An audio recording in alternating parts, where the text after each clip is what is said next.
Good evening. I'm still reporting on the coup. As I said last week, Robert F. Kennedy Jr. will destroy Joe Biden. Why? Because I know a lot of Democrats. In fact, my entire family is of that political persuasion. They know they were lied to about Trump. They know they were lied to about COVID. They are sick and tired of looking stupid or gullible or both to their friends and relations. Kennedy has an unblemished record of integrity. He's the only Democrat who can pluck off a sizable section of the Catholic vote. He will pluck off a sizable portion of the idealistic left, who has had nothing to say for the last 2 years as they were hiding under a rock. Kennedy's ability to dominate the Democrat Party is so obvious that even Joe Biden knows it. If it weren't for the fact that Biden desperately needs the presidency to have any chance of staying out of the slammer with his entire family, he would probably drop out just before the first primary, and he still may. This is good news for all of us. Even after a Trump victory in 2024, Biden and company have done so much deep, basic damage to the American body politic that it would be more difficult for Trump to govern effectively.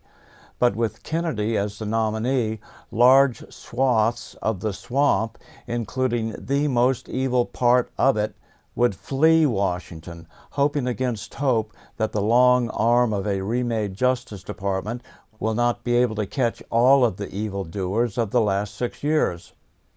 America just can't go on with any more influence of the Biden, Obama, Clinton axis of evil. It has got to stop. Yes, I'm happy to have Kennedy in the race. That will sanitize probably a third of America's problems. Robert F. Kennedy Jr. is going to run for president in 2024. He's just gotten into the race. A Democrat officially kicking off his campaign in Boston with this announcement moments ago.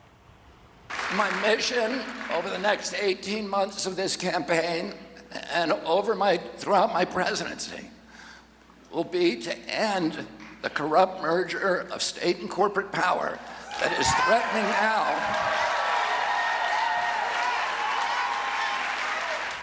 Robert F. Kennedy Jr. announced today that he is running for president in the primary against Joe Biden. Here's part of what he said. We were told initially that the objective was humanitarian. Many of the steps that we've taken in the Ukraine have seemed to indicate that our interest is in prolonging the war rather than shortening it. So if those are our objectives, to have regime change and exhaust the Russians, that is completely antithetical to a humanitarian mission. That's supposed to be the face of extremism, but that's not extreme. It's rational and calm and well deliberated. Bobby Kennedy himself is not extreme. He is deeply insightful. And above all, he is honest, no matter what you think of the substance of what he says.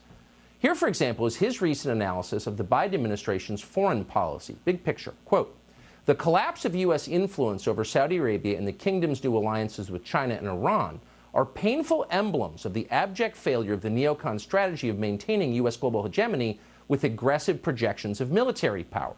China has displaced the American empire by deftly projecting instead economic power. Over the past decade, our country has spent trillions bombing roads, ports, bridges, and airports. China has spent the equivalent building the same across the developing world. The Ukraine war is the final collapse of the neocon short-lived American century. End quote. Now, you may agree with that analysis, maybe you don't. Either way, if you're an honest person, you understand this is exactly the moment in our history when we need serious adult conversations about the world around us, a world that is changing to our detriment, and how we ought to respond to those changes. Bobby Kennedy would love to have those conversations. He's not running to get rich. He's running to make things better, but he's not allowed to have those conversations. He's been censored. Other media won't even talk to him. He criticized their advertisers. Here was the reaction on television today. The anti-vaccine activist, Robert F. Kennedy Jr., has filed paperwork to run for president as a Democrat in 2024. You see it on Fox News. You see it from Joe Rogan. You hear it from Robert F. Kennedy Jr. there are a lot of dangerous people out there who are not accepting the fact that these vaccines protect people from dying from COVID. I've written for years about Robert Kennedy and other liberals who are absurd in their anti-vaccine, anti-science activities. People like the Robert F. Kennedy Jr.'s, the people with big platforms that are using them to be anti-mask and anti-vax. He's extreme. He's dangerous, said one. Notice not there, not anywhere is a point-by-point rebuttal of his actual points. They never engage him on the facts. They can't. They would lose. Instead, they impugn his character. Now, that man they call dangerous is Joe Biden's leading primary opponent, and their view remains the same. Shut up, you're not allowed to talk. We disagree with that. We're not Democrats, but Bobby Kennedy is one of the most remarkable people we have ever met, and we are honored to have him on our show tonight. He joins us now. Bobby, thanks so much for coming on. So you are, of course, being dismissed as a vaccine nut, but watching your announcement today, it wasn't about pharma even so much as it was about America's place in the world and what do we do about it. If you wouldn't mind summarizing for our viewers where you think we are and what you think we ought to do.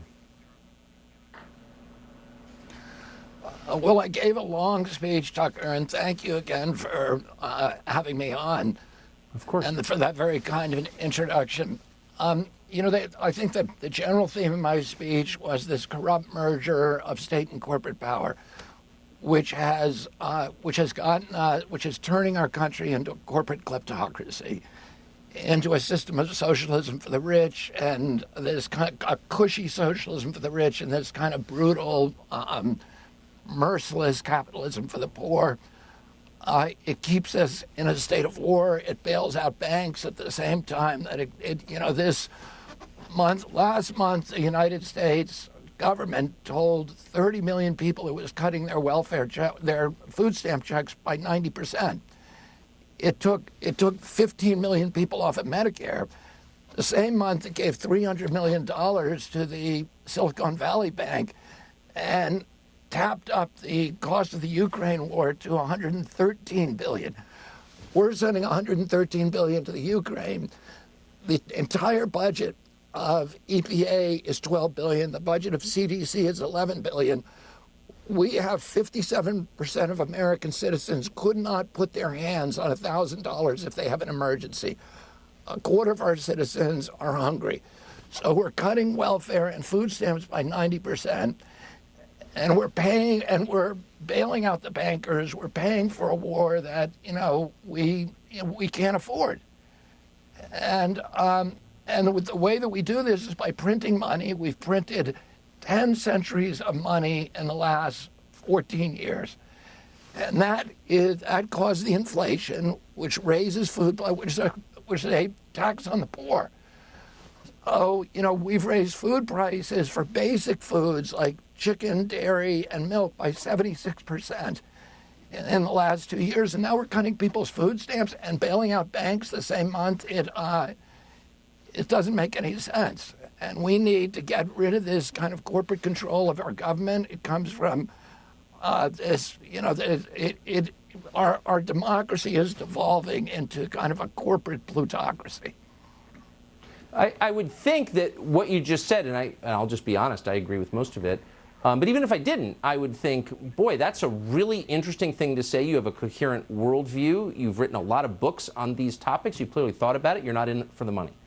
So don't these issues deserve a wide hearing before the public entering a presidential year? It seems to me that they do.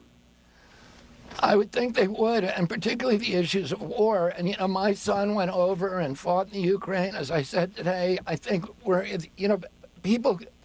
The major doyens, sort of diplomatic, the most respected diplomatic gurus like Henry Kissinger and Jack Matlock and Larry Wilkinson have all said the Ukraine war is a huge problem for our country because from a geopolitical standpoint, it's driving the Russians close to the Chinese, which is the worst thing for us. But we're there for the right reasons because we have tremendous compassion for the Ukrainian people and the illegal invasion, the brutality, and also their valor and their courage. My own son was serving over there. He joined a special forces unit as a machine gunner. He fought in the Kharkiv offensive. Americans care about the underdog. They care about that kind of suffering. But the question is, why are we in the Ukraine? Because Lloyd Austin, the Secretary of Defense, said that we're there to exhaust the Russians. President Biden has said that we're there to deplatform, to depose Vladimir Putin. And if that's why we're there, and we're killing a lot of Ukrainians as pawns in a proxy war between two great powers. Here's one last thing I would say. Nobody talks about this. There's 14,000 Ukrainian civilians who have died, but 300,000 troops. The Russians are killing Ukrainians at a 7-to-1 to 8-to-1 ratio. They cannot sustain this. What we're being told about this war is just not true. No, it's not true. And I would hope, despite the fact you criticize their advertisers, other media outlets would have enough respect for our country and for its voters to give what you said a hearing, because I think it's really important. And we're, again, grateful that you came on our show tonight. You're always welcome. Bobby Kennedy Jr., thank you.